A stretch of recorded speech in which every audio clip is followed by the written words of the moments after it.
அனைத்து நண்பர்களுக்கும் வணக்கம். உங்கள் ஆஸ்ட்ரோ பழனிசாமிகள் பேசுகிறேன். இந்த காணொளியில மகரம் ராசிக்கு அக்டோபர் மாத ராசி பலனை பொது பலனாக பார்க்கலாம். இந்த அக்டோபர் மாசத்துல மகர ராசிக்கு என்னதான் ஸ்பெஷல் அப்படின்னாக்க நிறைவேறும் ஆசைகள் என்றே சொல்லலாம். கடந்த 2-3 மாதமா இடத்துல ஜூலைல இருந்து மகர ராசிக்கு உடலான தொந்தரவு பாதிப்பு, அதே போல சில பேருக்கெல்லாம் பாத்தீங்கன்னாக்க கடன், அதோட அழுத்தங்கள், சில எதிர்ப்புகள், சில உறவு சிக்கல்கள், குறிப்பா சூரியன் ராசிக்கு 7ஆம் இடம் 8ஆம் இடத்துல இருக்கும்போது கொஞ்சம் கஷ்டம் இருக்கும். வாழ்க்கையில் இருந்திருக்கும், குடும்ப வாழ்க்கையிலும் சரி பொருளாதார ரீதியாகவும் ஒரு ஏற்ற இறக்கத்தோடு தான் இருந்திருப்பீங்க. ஆனாலும் இந்த அக்டோபர் மாசம் உங்களுடைய கஷ்டத்துக்கு ஒரு விடிவு காலம் வரப்போகுது. ஒரு டெம்பரவரியாவது இந்த விடிவு காலம் வருது. எந்த வகையில சொல்றேன்னாக்க, இந்த குரு பகவான் 6ஆம் பாவகத்தில் இருந்து 12ஆம் பாவகத்தை பார்க்குது. அதனால விரயங்கள் நிறையவே, அந்த விரயம் குறைய போகுது. அக்டோபர் மாசம் 18ஆம் தேதியிலிருந்து குரு அதிசாரமாக பயிற்சியாக போறாரு. இந்த அதிசார பயிற்சி என்பது இந்த மிதுனம் ராசியிலிருந்து கடகம் ராசிக்கு அக்டோபர் 18ஆம் தேதி புனர்பூசம் 4ஆம் பாதத்துக்கு வரும். இங்க கடகத்துல உச்சம், விரையாதிபதி 7ஆம் இடத்துல உச்சம் ஆகலாமா? ஒரு பாசிட்டிவ் இருக்கு. குரு சுபகிரகம் உச்சமாகும் போது 7ஆம் இடத்துல இருந்து ஒரு சில பாசிட்டிவ் இருக்கு, சில நெகட்டிவ் இருக்கு. ஏன்னா குரு மகரத்துக்கு பொறுத்தவரையிலும் அவயோகி, அதனால சில பாதிப்பையும் கொடுப்பாரு. அதே போல இந்த குருவை பொறுத்தவரையிலும் இடத்துல நவம்பர் 11ஆம் தேதி வரலும் 7ஆம் இடத்துலதான் இருக்கிறாரு. நவம்பர் 11ஆம் தேதி வக்ரம் பெற்று மீண்டும் 6ஆம் இடத்துக்கு உங்களுக்கு பின்னோக்கி நகர்றாரு. அந்த வக்ர காலம் என்பது பாத்தீங்கன்னா இடத்துல நவம்பர் மாசத்திலிருந்து மார்ச் மாசம் வரலும் இருக்கும். பொதுவாகவே மகரம் ராசிக்கு குரு 6ஆம் இடத்துல இருந்து வக்ரம் ஆகிறது நல்லது. எதிரி வீழ்வார், கடன் குறையும், நோய் நீங்கும், முறையான மருத்துவம் கிடைக்கும். சோ அப்போ உங்களுக்கு நவம்பர்ல இருந்து பெட்டரா இருக்கு. ஆனா இந்த அக்டோபர் மாதம் அதற்கான முதல் விதையாக இருக்கும். அந்த வகையில சில ஸ்பெஷலும் இந்த அக்டோபர் மாசம் 18ஆம் தேதியில இருந்து இருக்கு. அதனால பிரச்சனை கிடையாது. இப்போ பொறுத்தவரையிலும் பாத்தீங்கன்னாக்க ராசிநாதன் சனி வக்கரமாகி உங்களுக்கு ராசிக்கு 3ஆம் பாவகத்துல திருக்கணித பஞ்சாங்கத்தின்படி இருந்தாலும் உங்களுக்கு 9ஆம் பாவகத்துல அக்டோபர் 18ஆம் தேதி வரலும் சூரியன் இருக்கும். சூரியன் சனி சமசப்தமா பார்வை பார்க்கறதுனால இந்த அக்டோபர் 18ஆம் தேதி வரலும் உடல் நலத்துல கவனம் செலுத்திக்கணும். ஹார்ட் ஒர்க் பண்ற மாதிரி இருக்கும் வேலையில. அதே போல சில பேருக்கு வேலை கிடைக்கும். இந்த காலகட்டத்திலேயே கூட வேலை இல்லாதவர்களுக்கு வேலை கிடைக்கும். சில பேருக்கு இருக்கிற வேலையில இன்னும் கொஞ்சம் மேலும் கூடுதல் பணிச்சுமை கிடைக்கும். அதாவது இப்போ ஆல்ரெடி ஒர்க் பண்ணிட்டீங்கன்னா மேலும் சில பேரோட வேலையில நீங்களே இழுத்து போட்டுன்னு செய்யற மாதிரி இருக்கும். ஒர்க் ப்ரெஷர், அதனால டென்ஷனா இருக்கும். அக்டோபர் 18ஆம் தேதி வரலாம் இடமாற்ற சிந்தனைகள்லாம் கூட இந்த காலகட்டத்தில் ஏற்படும். ஆனாலும் இப்போதைக்கு நீங்க வேலையை விடாம இருக்கிறது நல்லது, இடமாற்றம் செய்யாமல் இருக்கிறது தான் நல்லது. இது ஏற்கனவே நான் உங்களுக்கு சொல்லியிருப்பேன்.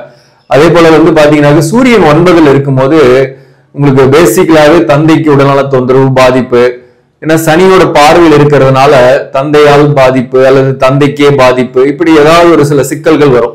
சில பேருக்குள்ள பூர்வீக சொத்துல சில பிரச்சனைகள், வில்லங்கங்கள் போன்றவை இந்த காலகட்டத்தில் ஏற்படும். அதனால தந்தையின் உடல்நலத்துல கவனம் செலுத்திங்க.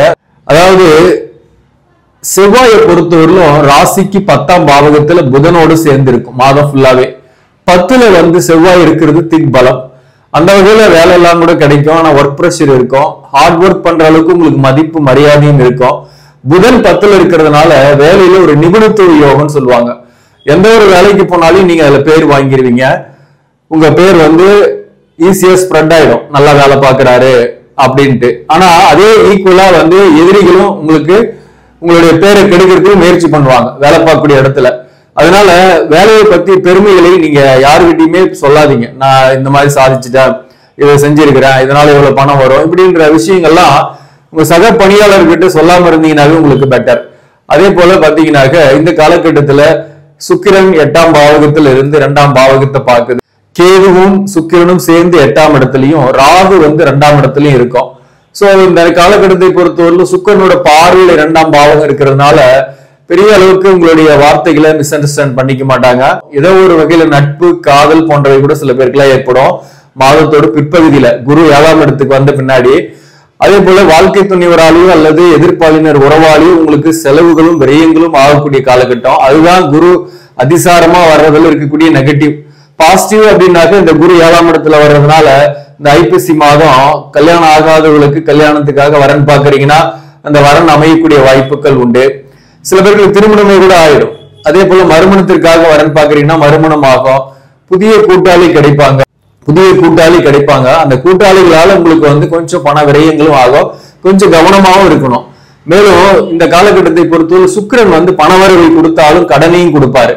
அதனால அந்த விஷயத்திலும் கொஞ்சம் கவனம் செலுத்திக்கணும். பொதுவாகவே தேவைக்கேற்ற பணம் வரும், ஆனாலும் கடன் வாங்கியாவது பணம் வரும் சில பேருக்குலாம். அந்த கடனுடைய அழுத்தம் பெரிதாக இந்த மாதத்தோட பிற்பகுதியில இருந்து இல்லாம இருக்கும். குரு அதிசாரமாக பெயர்ச்சியான பிறகு பெரிய அளவுக்கு கடனுடைய அழுத்தம் இல்லாம இருப்பீங்க, பெட்டராகவே இருப்பீங்க. அதாவது 10ல் இருக்கக்கூடிய செவ்வாயை பொறுத்தவரை 4ஆம் பாவகத்தை பார்க்கும், தன் வீட்டையே பார்க்குது, புதனும் பார்க்குது. அந்த வகையில சுப செலவுகள் நிறையவே வரும். வீடு வாங்குறது, வாகனம் வாங்குறது, அல்லது ஒரு வீடு மாற்றம், சில பேருக்கு மாதத்தோட இறுதியில புதிய வாகன மாற்றம் போன்றவையும் இந்த காலகட்டத்தில் ஏற்படும். அதே போல சுக குறைவுகளும் ஏற்பட்டு நீங்கும். கொஞ்சம் மாதத்தோட முதல் பகுதியில மட்டும் கொஞ்சம் ஹெல்த் இஷ்யூஸ் எல்லாம் இருக்கும். அக்டோபர் 18 வரையில சில விஷயங்கள்லாம் கொஞ்சம் டிராக் ஆகிட்டு தான் இருக்கும். கொஞ்சம் கவனமா இருந்துகிட்டீங்கன்னா அந்த காலகட்டம் உங்களுக்கு சிறப்பானதாகவே இருக்கும். பெரிய அளவுக்கு பாதிக்கப்பட மாட்டீங்க. இந்த மாதத்துல முக்கியமா அந்த சூரியன் அக்டோபர் 18ஆம் தேதி ராசிக்கு 10ஆம் பாவகத்துல நீசமாகிறார். 8 10ஆம் இடத்துல நீசமாகும் போது கஷ்டங்கள் குறையும். திடீர்னு முடிவு எடுத்து நீங்க போய் எதுலயும் சிக்கிக்க மாட்டீங்க, பொறுமையா செயல்படுவீங்க. அதே போல நஷ்டங்கள் இல்லாம இருப்பீங்க. இருந்தாலும் மாதத்தோட பிற்பகுதியில உங்களுக்கு பெட்டரா இருக்கு. அக்டோபர் 18ல இருந்து குருவும் பயிற்சி ஆயிடும், சூரியனும் 10ல நீசமாகுது, செவ்வாயோட சேர்ந்து இருக்கும். சோ அந்த வகையில பாத்தீங்கன்னா தொழிலையும் மதிப்பு மரியாதை இருக்கும். எதிரிகள் விலகுவார்கள், அல்லது எதிர்ப்பை கண்டு நீங்க அஞ்ச மாட்டீங்க, அவங்களை ஜெயிப்பீங்க. அதே போல உங்களுக்கு இந்த காலகட்டத்தில் இந்த போட்டி போறாம வேலை பார்க்கக்கூடிய இடத்துல இருந்ததுக்கெல்லாம் ஒரு முடிவு கட்டுவீங்க. 10ஆம் இடத்துல சூரியன் செவ்வாய் சேர்க்கை என்பது குடும்ப வாழ்க்கையை கொஞ்சம் பாதிக்கும். கணவன் மனைவிக்குள்ள பெரிய அளவுக்கு பாதிப்பு இந்த காலகட்டத்தில் இருக்காது. ஒன்னாவே ஒரே குடும்பத்தில் இருக்கிறவங்களுக்குள்ள ஒரு நல்ல அந்நியோன்யம் கூட இருக்கும். சண்டை சச்சரவு இல்லாம தான் இருப்பீங்க. சப்போஸ் கொஞ்சம் பிரிஞ்சிருக்கீங்க, தற்காலிகமா பிரிஞ்சிருக்கீங்கன்னா சேர்ந்து கூட வாழக்கூடிய சூழ்நிலை இந்த காலகட்டத்தில் ஏற்படும். ஆனாலும் இந்த குடும்ப உறவுகள் இருக்காங்க இல்லையா, வாழ்க்கை துணைவர் உறவு வகையில அல்லது தாயாரின் உறவு வகையில அவங்களால சில மன வருத்தங்கள் உங்களுக்கு ஏற்படும். சோ அந்த குடும்ப உறவுகள் கிட்ட கொஞ்சம் இன்டராக்ட் பண்ணும்போது கொஞ்சம் கவனமாக பண்ணணும். அதாவது இந்த மாசத்தை பொறுத்தவரை அக்டோபர் மாசத்தோட 18ஆம் தேதியிலிருந்து வேலை இல்லாதவர்களுக்கு வேலை வாய்ப்பு கிடைக்கும். பிசினஸ் பண்ணக்கூடியவர்களுக்கு நல்ல லாபங்களே வரும். முதல் பகுதியில நிறைய விரயங்களும் ஆகும், ஆனா பிற்பகுதியில் அவர்களுக்கு சேமிப்பு ஏற்படும். அதன் மூலம் ஒரு சொத்துக்களோ அல்லது ஹையர் பர்ச்சேஸ் பண்ணக்கூடிய காலகட்டமாகவும் மாதத்தோட இறுதியில ஏற்படும். இந்த மாதத்தை பொறுத்தவரையிலும் இப்போ இங்க உத்திராட நட்சத்திரம் 3 பாதங்கள் இருக்கு. உத்திராட நட்சத்திரத்தில் பிறந்தவர்களுக்கு கடன் வாங்கியாவது சில ஹையர் பர்ச்சேஸ், சில அசெட்ஸோ அல்லது விலை உயர்ந்த பொருட்கள், ஆடம்பர பொருட்கள் வாங்கக்கூடிய வாய்ப்புகள் ஏற்படும். அதே போல பூர்வீக சொத்துல சில வில்லங்கங்கள் போகும். உத்திராட நட்சத்திரத்தில் பிறந்தவர்களுக்கு தந்தையின் உடல் நலத்துல கவனம் செலுத்தீங்க. அரசு ரீதியாக பணிபுரியவர்களுக்கு அரசு பணியில ஒரு நல்ல ஒரு இடமாற்றமோ அல்லது ஊதிய உயர்வுக்கான செய்தியோ வரக்கூடிய வாய்ப்பு உண்டு. அரசு பணியில இப்பொழுது கௌரவம் புகழ் ஏற்படும். அதே போல உயர் பதவியில பிரைவேட்லயே உயர் பதவியில இருக்கீங்கன்னா கூட உத்திராட நட்சத்திரத்தில் பிறந்தவங்களுக்கு வேலை தொழில பெரிய அளவுக்கு பிரச்சனை கிடையாது. மாதத்தோட பிற்பகுதியில முதல் பகுதியில உங்களுக்கு டென்ஷன் இருக்கும், ஒர்க் பிரஷர் இருக்கும். அதே போல உத்திராட நட்சத்திரத்தில் பிறந்தவர்களுக்கு கணவன் மனைவி உறவு நிலையில பெரிய அளவுக்கு பாதிப்பு இல்லை, கருத்து வேறுபாடு இல்லாம ஒன்னாவே இருக்குவீங்க. கடனை மட்டும் கொஞ்சம் செலுத்திட்டீங்கன்னா கடனுடைய அழுத்தம் இல்லாம இருப்பீங்க. பிள்ளைகள் வகையில் உங்களுக்கு கொஞ்சம் செலவுகள் ஆகும். பிள்ளைகள் வகையில எக்ஸ்பென்சஸ் பண்ற மாதிரி இந்த காலகட்டத்தில் நிறையவே வரும். அடுத்தது திருவோண நட்சத்திரத்தை பத்தி சொல்லணும்னாக்க இந்த நேரத்துல குழப்பங்கள் இல்லாது நினைச்சு வருத்தப்படக்கூடிய சூழ்நிலைகள் இல்லை. திடீர்னு தொழில் செய்யக்கூடிய இடத்துல உங்களுடைய நேம் அண்ட் ஃபேம் வெளிச்சத்துக்கு வரும். அதனால வேலை பார்க்கக்கூடிய இடத்துல ஊதிய உயர்வோ அல்லது பதவி உயர்வோ சந்திக்கக்கூடிய வாய்ப்பு மாதத்தோட இறுதியில உண்டு. திருமணம் ஆகாதவர்களுக்கு திருமணம் ஆகக்கூடிய வாய்ப்போ அல்லது எதிர்பாலினரை சந்திக்கக்கூடிய வாய்ப்போ அதனால ஒரு மகிழ்ச்சியோ ஏற்படக்கூடிய வாய்ப்பு உண்டு. மேலும் சில பேருக்குலாம் மறுமணத்திற்காக வரன் பார்க்கறீங்கன்னா மறுமணம் அமையும். புதிய நபர் உங்களை விரும்பலாம். அதை இந்த மாதம் நீங்க கண்டுபிடிக்கக்கூடிய சூழ்நிலைகள் ஏற்படும். திருவோண நட்சத்திரத்தில் பிறந்தவர்களுக்கு உடல்நல தொந்தரவு பெரிதாக இல்லை இந்த மாதத்தோட பிற்பகுதியிலிருந்து. அதே போல திருவோண நட்சத்திரத்தில் பிறந்தவர்களுக்கு தொழில் ரீதியாக நல்லாவே இருக்கும். புதிய வாய்ப்புகள்லாம் கூட கிடைக்கும். கையில பணம் பொருளும். ஏதோ ஒரு வகையில கடன் வாங்கியாவது கையில பணம் பொருளும் இந்த காலகட்டத்தை பொறுத்தவரையிலும். மேலும் இந்த பொதுவாகவே இந்த மகர ராசிக்கு இந்த சனி வக்கரமானதுனால இந்த ஹெல்த் இஷ்யூஸ் இதெல்லாம் கொஞ்சம் இருக்கும்னு நம்ம சொல்லியிருந்தோம் இல்லையா. இந்த சனி வக்கர நிவர்த்தி என்பது நவம்பர் 27ஆம் தேதி வக்கர நிவர்த்தி ஆகுது. இப்ப இந்த அக்டோபர் மாசம் 18 வரலுமே கொஞ்சம் ஹெல்த்ல கொஞ்சம் கவனமாவே இருங்க. ஏன்னா அதன் பிறகு வக்கர நிவர்த்தி ஆகிறது இல்ல. ஆனாலும் இந்த குரு வந்து 9ஆம் பார்வையாக தன் வீட்டையே பாக்குது. அதாவது உங்க ராசிக்கு 3ஆம் இடம் மீனத்தை பாக்குது. மீனத்துல இருக்கக்கூடிய சனிக்கு குரு பார்வை இருக்கிறதுனால உங்களுக்கு ஒரு தெளிவு இருக்கும். புதிய முயற்சிகளை தைரியமா இறங்கி செயல்படுவீங்க. உடல்நலத்திலேயே பெரிய அளவுக்கு தொந்தரவு இல்லாம இருப்பீங்க. சோ அந்த சனியோட வக்கர பலன்கள், கெடு பலன்களை இந்த குருவின் பார்வை குறைக்குது. அதுதான் பாசிட்டிவான விஷயம். மேலும் இந்த குரு உங்க ராசியை பார்க்கறதுனாலையும் உடல்நலம் தொந்தரவு இல்லாம இருப்பீங்க, மகிழ்ச்சியாகவே இருப்பீங்க, ஒரு தெளிவு பிறக்கும், ஆரோக்கியம் மேம்படும். ராசியை குரு பார்க்கறது வந்து ரொம்ப அற்புதமான அமைப்பு, சுபகிரகம், குழப்பம் இல்லாம இருப்பீங்க. அதனால திருவோண நட்சத்திரத்தில் பிறந்தவர்களுக்கு குழப்பம் இல்லை. அவிட்டம் நட்சத்திரத்தில் பிறந்தவர்களுக்கும் உடல்நல தொந்தரவு இல்லாம இருப்பீங்க. பிள்ளைகள் வகையில உங்களுக்கு பெருமைப்பட சம்பவங்களும் நடக்கும். பிள்ளைகள் வகையில செலவு பண்ணாலே பெருமைப்படத்தக்க சம்பவங்கள் நடக்கும். அதே போல அவிட்டம் நட்சத்திரத்தில் பிறந்தவர்களுக்கு திருமணம் ஆகாதவர்களுக்கு திருமணம் ஆகக்கூடிய வாய்ப்பு, மறுமணத்திற்காக வரன் பாக்குறீங்கன்னா மறுமணம் அமையக்கூடிய வாய்ப்பு உண்டு.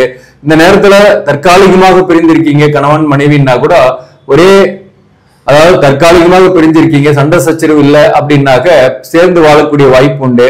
பிரிந்து தனித்து இருக்கக்கூடியவர்களுக்கு ஏதோ ஒரு வகையில் எதிர்பாலினுடைய நட்போ அல்லது சப்போர்ட்டோ கிடைக்கும் இந்த நேரத்துல. அதனால உங்களுக்கு வாழ்க்கையில ஒரு பிடிப்பு ஏற்படும். ஒரு புதிய நபர் உங்ககிட்ட வந்து அப்ரோச் பண்றதுக்கும் இந்த காலகட்டத்தில் வாய்ப்பு உண்டு. எதிர்பாலினுடைய அப்ரோச்சஸ் வரும். அது வந்து உங்களுக்கு ஆதாயத்தையும் சப்போர்ட்டையுமே ஏற்படுத்தும். அதே போல இந்த காலகட்டத்தை பொறுத்தவரையிலும் அவிட்டம் நட்சத்திரத்தில் பிறந்தவர்களுக்கு வேலையில முதல் பகுதியில கொஞ்சம் டென்ஷன், ஒர்க் பிரஷர் இருந்தாலும் பிற்பகுதியில நீங்க பெட்டராகவே ஃபீல் பண்ணுவீங்க. ஊதிய உயர்வோ பதவி உயர்வோ கிடைக்கிறதுக்கும் வாய்ப்புகள் உண்டு. அதனால இந்த 3 நட்சத்திரத்தில் பிறந்தவர்களுக்குமே இந்த மாதம் சிறப்பான மாதம் தான். அதாவது அக்டோபர் மாதம் பிற்பகுதியில இருந்து முதல் பகுதியில உடல் நலத்துல கவனமா இருக்கணும். கடனை கொஞ்சம் திருப்பி கொஞ்சம் செலுத்திடுங்க, அழுத்தம் இல்லாம இருப்பீங்க. குறிப்பா தொழிலை பத்தி பெருமைகளை மத்தவங்க கிட்ட பேசாம இருந்தீங்கன்னாகவே முதல் 18 நாள்ல எந்த பிரச்சனையும் கிடையாது. உடம்பு பார்த்துக்கிட்டீங்கன்னாகவே உங்களுக்கு எல்லாத்தையுமே சாதிக்கக்கூடிய தைரியமும் வெற்றியும் உங்களை தேடி வரும். இந்த மாதத்தை பொறுத்தவரை எந்தெந்த தொழிலெல்லாம் சிறப்பாக இருக்கும் அப்படின்னாக்க, குறிப்பா 10ஆம் அதிபதியாக வரக்கூடிய சுக்கிர பகவான் பொறுத்தவரையிலும் உங்களுக்கு 8ஆம் இடத்துல இருக்கிறாரு. மாதத்தோட முதல் பகுதியில அக்டோபர் 9 வரலும் 9ஆம் தேதியிலிருந்து 9ஆம் பாவகத்துக்கு சுக்கிரன் வந்துடும். கன்னியில சுக்கிரன் நீசம். ஆனாலும் புதனோட வீட்டுல இங்க சுக்கிரனோட வீட்டுல புதனும் இருக்கு. மாதம் ஃபுல்லாவே புதன் துலாமில் இருக்கும். அப்போ பரிவர்த்தனை பெறதுனால சுக்கிரன் நீச பங்கமாகிறதுனால எதிர்பாலினர் உறவில் மகிழ்ச்சி தான் ஏற்படும் மாதத்தோட பிற்பகுதியிலாம். அந்த வகையில தொழிலும் நல்ல ஒரு முன்னேற்றம் வரும். பிசினஸ் பண்ணக்கூடியவர்களுக்கும் ஆரம்பத்துல கொஞ்சம் கஷ்டப்பட்டாலையும் பின்னாடி வந்து நல்ல வருமானம் வரும். அக்டோபர் 18க்கு பின்னாடி தொழில் வந்து பாத்தீங்கன்னா கம்ப்யூட்டர் தொழில், ஆடை ஆபரணம் சார்ந்த தொழில், விவசாயம், மருத்துவம், வாக்கால் பிழைக்கக்கூடிய தொழில், ஆசிரியர் பணி, வக்கீல், புரோகிதம் செய்யக்கூடியவர்கள், கன்சல்டேஷன் பண்ணக்கூடியவர்கள், சேல்ஸ் அண்ட் மார்க்கெட்டிங் பண்ணக்கூடியவர்கள் மற்றும் ஆன்மீகம் சார்ந்த தொழில் செய்யக்கூடியவர்கள், உணவு சார்ந்த துறை நடத்தக்கூடியவர்கள், இவர்களுக்கெல்லாம் இந்த மாதம் சிறப்பான மாதம். வருமானம் கூடுதலாகவே இருக்கும். மாதத்தை பொறுத்தவரை எந்த தெய்வத்தை வழிபாடு செய்தால் சிறப்பாக இருக்கும் அப்படின்னாக்க சக்கரத்தாழ்வார் வழிபாடு செய்யறது சிறப்பு. பெருமாள் கோயிலுக்கு கூட நீங்க போயிட்டு வரலாம். அப்படி சக்கரத்தாழ்வார் ஸ்ரீரங்கம் போயிட்டு வழிபட முடியலனாக அருகாமையிலேயே இருக்கக்கூடிய பெருமாள் கோயிலுக்கு சனிக்கிழமை தோறும் போயிட்டு வாங்க, நன்மைகள் ஏற்படும். ஆக நண்பர்களே, இந்த பதிவு உங்களுக்கு பிடிச்சிருந்தாக லைக் பண்ணுங்க, இதை மற்றவர்களுக்கும் ஷேர் பண்ணுங்க. இன்னும் நம்ம சேனலை சப்ஸ்கிரைப் பண்ணாம பாக்குறவங்க சப்ஸ்கிரைப் பண்ணி கண்டினியூ பண்ணுங்க. இதன் மூலம் உங்களுக்கு ஒரு சரியான ஜோதிட தகவல்களும் ஆன்மீக தகவல்களும் கிடைக்கும். நன்றி, வணக்கம்.